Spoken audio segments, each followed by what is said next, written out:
আলাইকুম। আমি সরকারি শহীদ সোহরাওয়ার্দী কলেজের প্রভাষক ইশরাত জাহান নূর। আমি আজকে উপস্থিত হয়েছি হিউম্যান এক্সক্রিটরি সিস্টেম বা হিউম্যান সিস্টেম, যে চ্যাপ্টারটা আমি পড়াচ্ছিলাম একাদশের ছাত্রদের, সেটারই থার্ড কনজিকিউটিভ লেকচারের পর ফোর্থ লেকচার নিয়ে। তো ছাত্রছাত্রী সবাইকে আমি স্বাগত জানাচ্ছি আজকের লেকচারে। আশা করছি আজকে আমরা পুরোটুকু যে আমরা বলেছিলাম প্রথম লেকচারে যে এই চ্যাপ্টারটি শেষ করতে অন্তত 6টি ক্লাসের দরকার হবে, কিন্তু আমরা প্রায় আজকে ফোর্থ যে কনজিকিউটিভ লেকচার এর মাধ্যমে আশা করছি আজকে চ্যাপ্টারটি শেষ হয়ে যাবে। তো আমরা পড়ালেখা শুরু করি। প্রথমে আমরা একটু লাস্ট লেকচারে কী কী আলোচনা করেছিলাম সেগুলো একটু রিক্যাপ করব এবং এরপরে আমরা চলে যাব মূল পড়ালেখায় আজকে। তো আমরা লাস্ট পড়েছিলাম যে রেচনে এবং অসমোরেগুলেশনে কিডনির কন্ট্রিবিউশনটা কী ভূমিকা রাখছে। সেক্ষেত্রে রেচনে আমরা কোন কোন জিনিসগুলো আমাদের ব্লাড থেকে বের করে দিতে হচ্ছে, যেমন ইউরিক অ্যাসিড ছিল, ইউরিয়া বর্জ্য ছিল, ক্রিয়েটিনিন ছিল, এই জিনিসগুলো। এরপরে আরও আমরা দেখেছিলাম যে অসমোরেগুলেশনটাকে কিভাবে আমাদের বডিতে রেগুলেট করছে এই কিডনি। অসমোরেগুলেশনের জন্য আমাদের যে অসমোসিস বলতে কী বোঝায়, অসমোটিক প্রেশারটা কী এবং এগুলোর সাথে আমাদের হোমিওস্ট্যাটিক কন্ডিশনটার কী রিলেশন আছে, এই জিনিসগুলো আমরা গত ক্লাসে পড়েছিলাম। যে তাৎক্ষণিক বিকল এবং দীর্ঘক্ষণিক বিকল বলতে কি বোঝায় কিডনির, সেটা হচ্ছে অ্যাকচুয়ালি এখন এটাকে অ্যাকিউট কিডনি ডিজিজ এবং ক্রনিক কিডনি ডিজিজ বলে। অ্যাকিউট কিডনি ডিজিজটা যেটা হঠাৎ করে যেই ডিজিজগুলি হয় সেগুলো হচ্ছে অ্যাকিউট কিডনি ডিজিজ। আর যেগুলি অনেক দিন ধরে কেউ বুঝতে পারছে না যে তার কোনো সমস্যা ছিল কিডনিতে, কিন্তু হঠাৎ করে দেখা গেল যে রেনাল ফাংশনটা একদমই কাজ করছে না, এমন একটা লেভেলে পৌঁছে যায় যে সেটা আর রিকভারেবল হয় না, এই ধরনের প্রবলেম বলা হয়। এবং এটা রিকভারেবল না, এটার সময় যদি বেশি লাস্ট স্টেজে চলে যায় তাহলে ডাক্তাররা প্রেসক্রাইব করেন কিডনি ট্রান্সপ্লান্ট যদি সম্ভব হয় তাহলে সেটাই বলে। তো আমরা সেখানে পড়েছিলাম যে এই যে কী কী কারণে এই অ্যাকিউট কিডনি ডিজিজগুলি হতে পারে। ডিহাইড্রেশন হতে পারে, বড় কোনো ধরনের ক্ষত বা কোনো অ্যাক্সিডেন্টের কারণে অনেক ব্লিডিং হলে রেনাল ব্লাড ফ্লো কমে যায়, যে কারণে গ্লোমেরুলার ফিল্ট্রেশন রেট কমে যায়, সুতরাং রেনাল ফিল্ট্রেশনটাও কমে যায়, এটা রেনাল ফাংশনাল রেটটা কমে যাচ্ছে, সেই জন্য এটাকে অ্যাকিউট কিডনি ডিজিজ বলছে।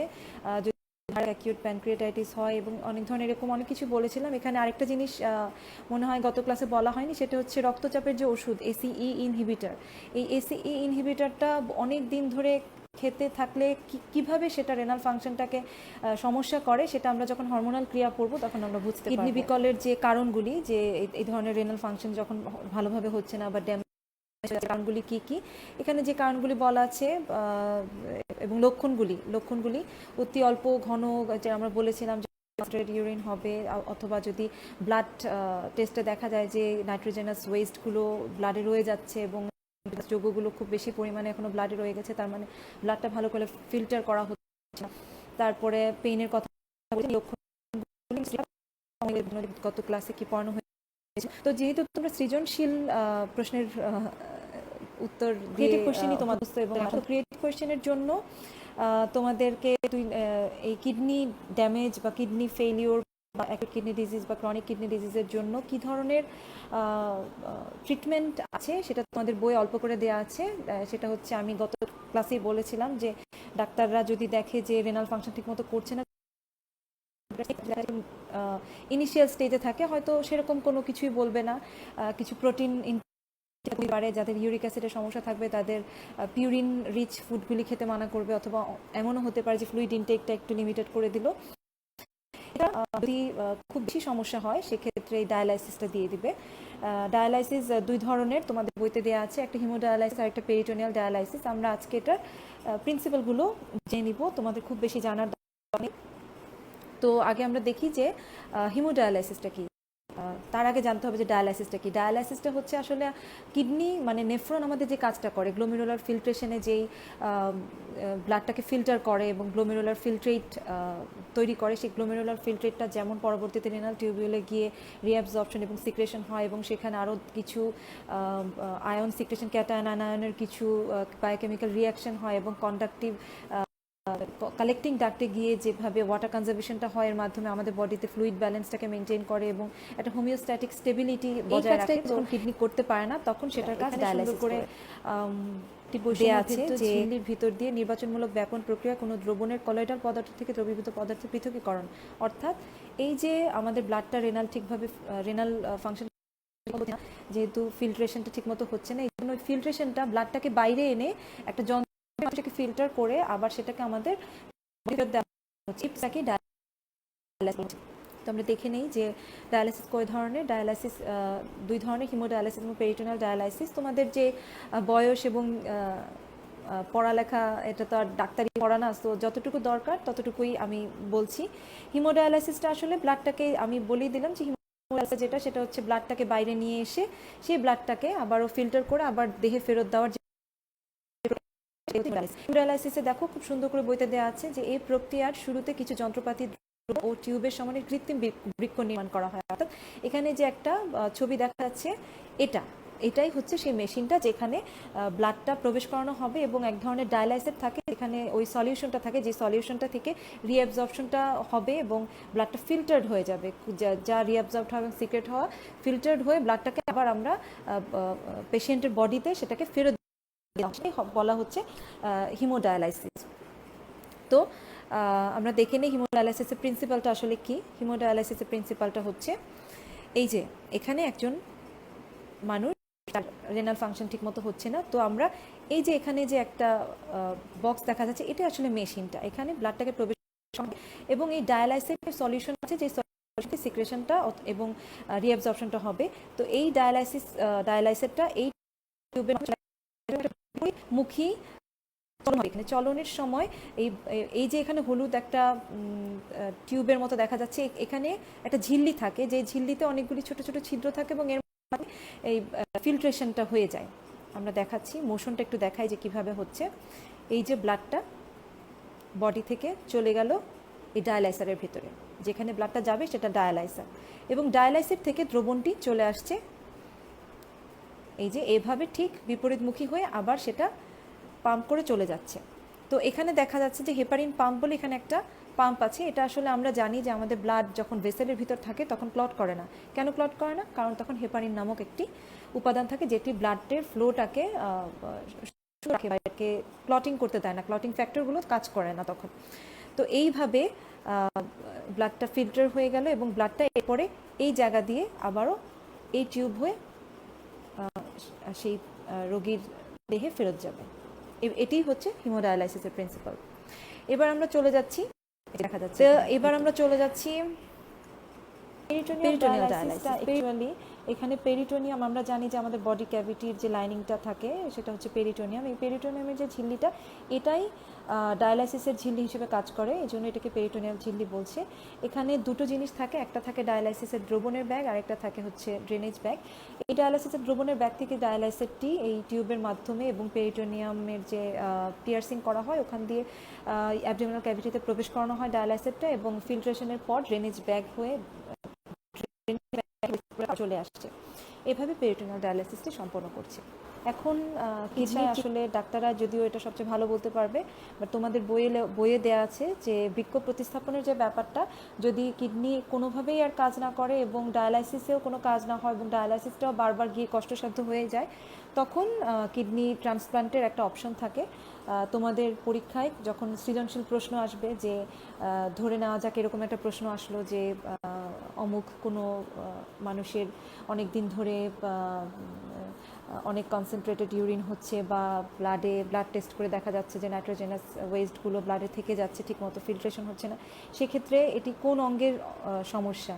তখন প্রশ্নেতে উদ্দীপকে যে অঙ্গের কথা বলা হয়েছে সেই অঙ্গের কার্যিক এবং ফাংশনাল যে এককটা কি, তার মানে নেফ্রন, এবং এই তখন সে নেফ্রনের একটা স্ট্রাকচার সম্পর্কে জানতে চাওয়া হতে পারে প্রশ্নে, এবং রেনাল ফাংশন যখন ঠিকভাবে রেনাল ফাংশন যখন ঠিকভাবে কাজ করে না, তখন কী ধরনের চিকিৎসা করা যেতে পারে, সেই ক্ষেত্রে তোমরা এই যে হিমোডায়ালাইসিস, পেরিটোনিয়াল ডায়ালাইসিসের কথা বলবে, এবং এভাবেই তোমরা ক্রিয়েটিভ কোয়েশ্চেনের উত্তরগুলি। এবার চলে যাচ্ছি আমরা হরমোনাল ক্রিয়ায়। আমরা ফার্স্ট লেকচারে বলেছিলাম যে আমরা কিছু হরমোনাল ক্রিয়া নিয়ে আলোচনা করব, কারণ এই যে আমরা জানি যে আমাদের বডিতে হরমোন একটা অনেক বড় ভূমিকা পালন করে, যেটাকে আমাদের এন্ডোক্রাইন সিস্টেম বলে। এন্ডোক্রাইন সিস্টেমের অংশ হরমোন এক ধরনের প্রোটিন, এবং এটা আমাদের বডিতে প্রোটিন অনেক বড় একটা ফ্যাক্টর, কারণ প্রোটিন অনবরত আমাদের দেহে গড়ন এবং ভাঙনের অনেক বড় একটা উপাদান। তো হরমোনাল ক্রিয়া আমরা বলেছিলাম আলোচনা করব। এই হরমোনাল ক্রিয়া আমাদের রেনাল ফাংশনের ক্ষেত্রে কোন কোন হরমোনাল ক্রিয়াগুলো আমাদের বডির ফিজিওলজিক্যাল অ্যাক্টিভিটিতে ভূমিকা রাখছে সেগুলো আমরা একটু দেখে নিই। সেগুলো হচ্ছে মূত্রের ঘনত্ব নির্ণয় অর্থাৎ কনসেন্ট্রেশন নির্ণয়। কনসেন্ট্রেশন নির্ণয়ের ক্ষেত্রে আমরা গত ক্লাসে যে অ্যান্টিডাইরেক্টিক হরমোনের কথা বলেছি, এই ডাইরেক্টিক হরমোনটাই কিন্তু যে ডায়োরেসিসের মাধ্যমে আমাদের যে ইউরিনের কনসেন্ট্রেশনটাকে কন্ট্রোল করছে, এবং সেটা কিন্তু আমরা গত ক্লাসে পড়ে ফেলেছি। তাও আমরা অল্প একটু রিভিশন দেব। আর রক্তে সোডিয়ামের মাত্রা নিয়ন্ত্রণ, এটা আমরা আজকে বেশি ইম্পর্টেন্টলি পড়ব, এবং এরপরেই আসছে হচ্ছে অ্যাসিড বেসের যে রেগুলেশনটা, অ্যাসিড বেসের যে কন্ট্রোল এবং রেগুলেশন, সেটা আমরা আগেও একটি ভিডিওতে দেখিয়েছিলাম। আজকে আমরা সংক্ষেপে একটু আলোচনা করব। তো প্রথমে দেখে নিই যে ইউরিন কনসেন্ট্রেশনটা কীভাবে নির্ণয় করছে। সেটা আমরা গত ক্লাসে একটা ছবি দেখিয়েছিলাম যে যখন আমাদের ব্লাডে দেখা যায় যে পানির পরিমাণটা অনেক কমে যায়, তখন আমাদের হাইপোথ্যালামাস থেকে এডিএইচ বা অ্যান্টিডাইরেক্টিক নামের একটি হরমোন প্রডিউস হয়। এই হরমোনটি আমাদের ব্লাডে চলে আসে পিটুইটারি গ্ল্যান্ড হয়ে, এবং ব্লাডে আসার পর সেটি গিয়ে আমাদের কালেক্টিং ডাক্ট এবং ডিস্টাল যে কনভলিউটেড টিউবিউল থাকে নেফ্রনের, সেখানের পানি ভেদ্যতা বা ওয়াটার পারমিয়েবিলিটিটাকে বাড়িয়ে দেয়। এই ওয়াটার পারমিয়েবিলিটিটা বাড়িয়ে দেওয়ার কারণে কালেক্টিং ডাক্ট থেকে প্রচুর পরিমাণে পানি রিঅ্যাবজর্বড হয়ে যায় আমাদের দেহে। অর্থাৎ যেহেতু আমাদের দেহের পানির পরিমাণ কমে গিয়েছিল এবং রিসেপ্টর সেটা বুঝতে পেরেছে যে পানির পরিমাণ কমে গেছে, অর্থাৎ ইউরিনটাকে কনসেন্ট্রেটেড করে দিতে হবে। ইউরিনের সাথে যদি বেশি পানি চলে যায় তাহলে বডিতে আমাদের হোমিওস্ট্যাটিক কন্ডিশনটা ঠিক থাকবে না। সেক্ষেত্রে এই কালেক্টিং টিউবিউল এবং ওয়াটার কনজারভেশনটা হওয়ার জন্য এই কালেক্টিং ডাক্টে এই পানি ভেদ্যতা বেড়ে যাবে এবং ইউরিন কনসেন্ট্রেশনটা একটু বেড়ে যাবে। এবং আরেকটা দিক থেকে যখন এই হাইপোথ্যালামাসের অসমোরিসেপ্টর যখন বুঝতে পারবে যে পানির পরিমাণ বেড়ে গেছে বা হাইড্রেশন বেশি পানি চলে গেলেও কোনো সমস্যা নাই, সেই ক্ষেত্রে এই এডিএইচটা ক্ষরণটা কমিয়ে দেবে, এবং তখন ওই সংগ্রাহক নালিকা যেটা কালেক্টিং ডাক্টের ওয়াটার পারমিয়েবিলিটিটা কমে যাবে এবং অনেক পরিমাণে পানি তখন ইউরিনটা অনেকটা ডাইলেট হয়ে যাবে। এরপরে আমরা রক্তে সোডিয়ামের মাত্রা নিয়ন্ত্রণটা পড়বো। রক্তে সোডিয়ামের মাত্রা নিয়ন্ত্রণটা আসলে খুবই ইম্পর্ট্যান্ট একটা জিনিস, কারণ এটার সাথে আমাদের হাইপারটেনশনটা খুবই জড়িত। তো এখানে আমাদের কিডনি একটা বড় কাজ করছে। আমরা এখানে যে ছবিটি দেখিয়েছি এটা বুঝতে তোমাদের একটু কষ্ট হবে, কিন্তু আমি এরপর সহজ করে আরও দেখিয়ে দেব। তারপর এখানে একটুখানি দেওয়া এই জন্য যে আমি এখান থেকে একটু বলে দেই যে এই যে আমাদের রক্তে সোডিয়ামের মাত্রা নিয়ন্ত্রণের ক্ষেত্রে কিডনি যেই ভূমিকাটি রাখছে সেটির সাথে লিভারও ওতপ্রোতভাবে জড়িত। কারণ লিভার থেকে অ্যাঞ্জিওটেনসিন নামক এক ধরনের এনজাইম, এক ধরনের হরমোন, এনজাইম না হরমোন সিক্রেট হয়। তো আর এদিকে আমাদের যে কিডনি থাকে, কিডনিতে জাক্সটাগ্লোমেরুলার একটা অ্যাপারেটাস থাকে। জাক্সটাগ্লোমেরুলার অ্যাপারেটাসটা হচ্ছে আমাদের যে ইফারেন্ট আর্টেরিওল এবং ডিস্টাল প্যাটার্নোনালিকার মধ্যবর্তী জায়গাতে একটা অ্যাপারেটাস থাকে। তো এটার কাজ হচ্ছে রেনিন ক্ষরণ করা। আমাদের কিডনি রেনিন ক্ষরণ করে। রেনিনটা অ্যাকচুয়ালি ব্লাডের প্রিকিউসর হিসেবে প্রোরেনিন থাকে, সেটাকেই আমাদের কিডনি রেনিনে পরিণত করে, অ্যাক্টিভ রেনিন। এই রেনিনের কাজ হচ্ছে এই যে অ্যাঞ্জিওটেনসিন ক্ষরণ করছে লিভার, এই অ্যাঞ্জিওটেনসিনটাকে অ্যাঞ্জিওটেনসিন 1 নামক একটি এনজাইমে পরিণত করে, এবং এই অ্যাঞ্জিওটেনসিন 1টা আবার একটি অ্যাঞ্জিওটেনসিন 2তে পরিণত হয়, আরও অ্যাক্টিভ যেটা। এই অ্যাঞ্জিওটেনসিন 1 থেকে অ্যাঞ্জিওটেনসিন 2তে পরিণত হওয়ার জন্য যে একটা কমপ্লেক্স কাজ করে সেটার নাম হচ্ছে কনভার্টিং এনজাইম বলে। এই অ্যাঞ্জিওটেনসিন কনভার্টিং এনজাইমটার কাজ হচ্ছে অ্যাঞ্জিওটেনসিন 1 অ্যাঞ্জিওটেনসিন 2তে পরিণত করা, এবং অ্যাঞ্জিওটেনসিন 2টা যেটা করে সেটা হচ্ছে আমাদের কিডনির বাইরে কর্টেক্সে এক ধরনের গ্ল্যান্ড থাকে, অ্যাড্রেনাল গ্ল্যান্ড। সেই অ্যাড্রেনাল গ্ল্যান্ড থেকে অ্যালডোস্টেরন নামক এক ধরনের হরমোন সিক্রেট হয়। এই হরমোনটার স্টিমুলেট করে হরমোনটাকে অ্যাঞ্জিওটেনসিন 2।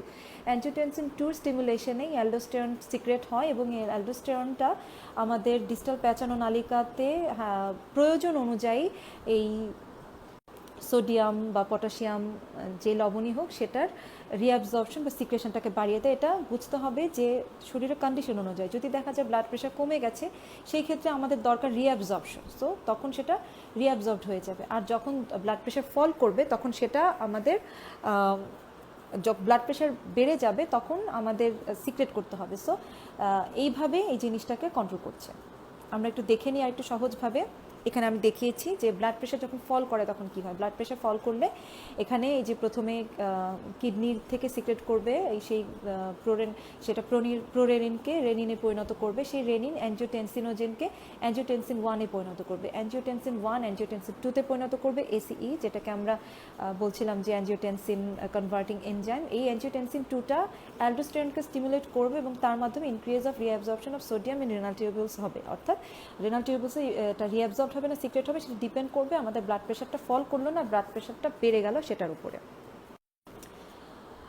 আর যদি ব্লাড আর এছাড়াও দেখা যায় যে রেনাল ব্লাড ফ্লোটাও গ্লোমেরুলার ফিল্ট্রেশন রেটটাও এটা অনেক সময় কন্ট্রোল করে, কারণ ব্লাড প্রেশার বেড়ে গেলে দেখা যাবে যে কিডনির উপর যখন প্রেশার পড়ে যায় সেটাকে রেগুলেট করার জন্য এই আমাদের যে এফারেন্ট আর্টেরিয়াল থাকে এবং ইফারেন্ট আর্টেরিয়াল থাকে সেটার যে ভেসেলগুলো সেগুলোকে কনস্ট্রিক্ট করে এই এই হরমোনটি, যার মাধ্যমে এই গ্লোমেরুলার ফিল্ট্রেশন রেটটিও কন্ট্রোল হয়ে যায়। এবার রক্তের পিএইচ নিয়ন্ত্রণ। রক্তের পিএইচ নিয়ন্ত্রণটা আমরা এর আগেও পড়েছি যে রক্তে যদি অ্যাসিডিটি বেড়ে যায়, অ্যাসিডিটি বেড়ে যাওয়ার অর্থ হচ্ছে পিএইচ এর মাত্রাটা কমে যাওয়া।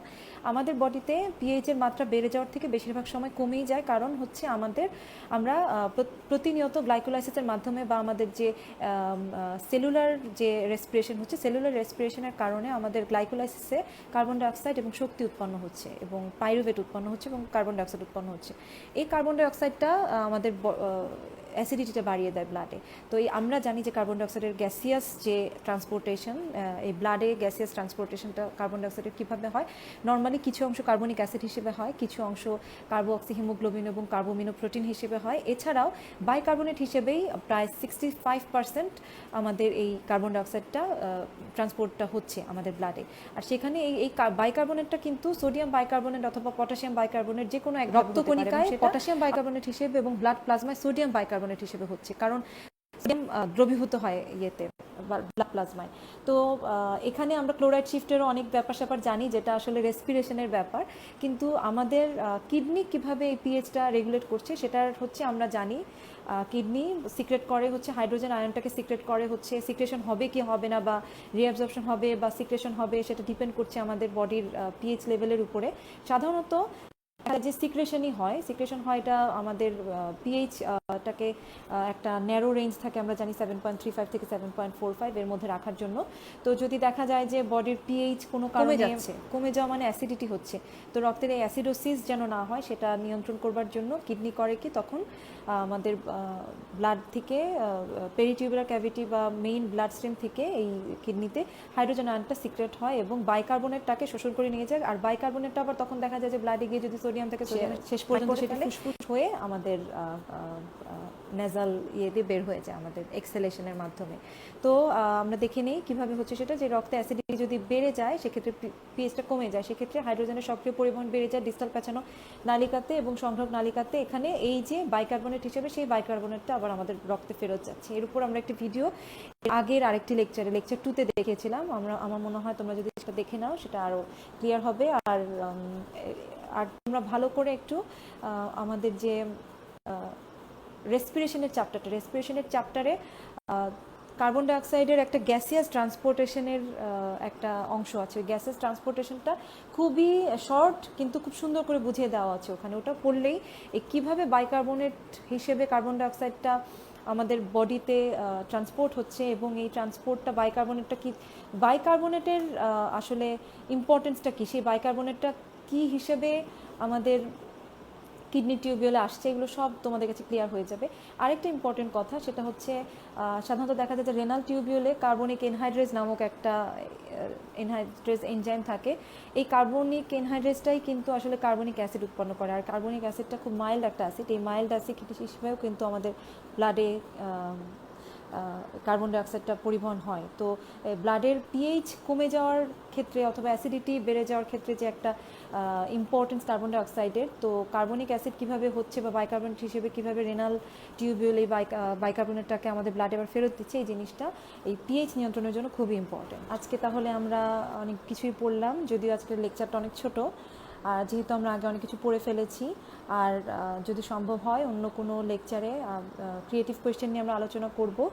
আর আজকে আশা করছি লেকচারটা ভালো করে তোমরা বুঝেছো। আমি মনে করি এইগুলো শুধু ছাত্রছাত্রীদেরই না, সবারই এগুলো জানা উচিত, সবারই একটু একটু বোঝা উচিত, কারণ এই যে এখন করোনার যে ক্রান্তিকাল চলছে এতে সবার পক্ষে সম্ভব না সবসময় ডাক্তারের পরামর্শ নেওয়া। টেলিমেডিসিনের মাধ্যমে আমরা অনেক পরামর্শ নিতে পারি, তারপরও যদি আমরা নিজেরা কিছুটুকু বুঝি এবং আমাদের যদি সাধারণ নলেজ থাকে এই সম্পর্কে এবং এই ব্যাপারগুলো সম্পর্কে যদি আমরা ক্লিয়ার থাকি, তাহলে ডাক্তার যখন আমাদেরকে বুঝিয়ে বলবে সেটা বুঝতেও আমাদের জন্য অনেক সুবিধা হবে।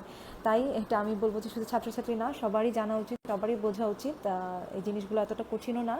তো আজকে এই পর্যন্তই। নেক্সট কোনো ক্লাসে অন্য কোনো টপিক নিয়ে আবারও হাজির হব। সেই পর্যন্ত সবাই ভালো থাকো, সুস্থ থাকো। সবাইকে ধন্যবাদ। আসসালামু আলাইকুম।